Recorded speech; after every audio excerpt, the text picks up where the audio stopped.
शिमला के सीटीओ चौक पर पश्चिम बंगाल, असम और पुडुचेरी में बीजेपी की जीत के बाद कार्यकर्ताओं ने जोरदार जश्न मनाया है। बड़ी संख्या में जुटे कार्यकर्ताओं ने एक दूसरे को बधाई दी और इससे राष्ट्रवाद, विकास और जन विश्वास की जीत बताया है। कार्यक्रम में प्रदेश उपाध्यक्ष व विधायक विनोद कुमार समेत कई नेता मौजूद रहे। विनोद कुमार ने कहा कि बंगाल में पहले से ही बदलाव की लहर दिख रही थी और जनता ने भ्रष्टाचार, हिंसा, अव्यवस्था के खिलाफ मतदान किया है।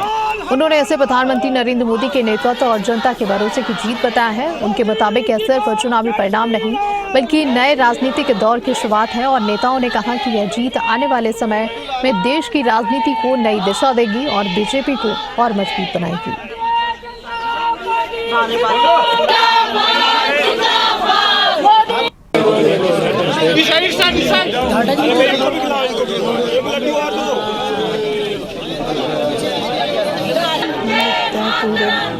पूरे भारत में चुनाव हुआ है, ये हिंदुस्तान के इतिहास में जो है वो टर्निंग पॉइंट साबित होंगे।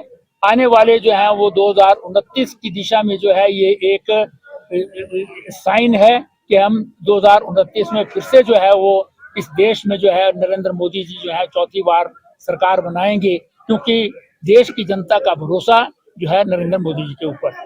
तो चुनाव निश्चित तौर पर जिस तरह से भारतीय जनता पार्टी की एक तरफा जीत पश्चिम बंगाल में हुई है, निश्चित तौर पर मैं इस बात को कह सकता हूं कि जिस तरह से वहां पर बार बार कहा जा रहा था कि ममता की क्षमता को आने वाले समय में भारतीय जनता पार्टी देखेगी, तो मैं उससे हट करके कहना चाहता हूं कि क्षमता नेता में नहीं होती है, कार्यकर्ताओं में होती है।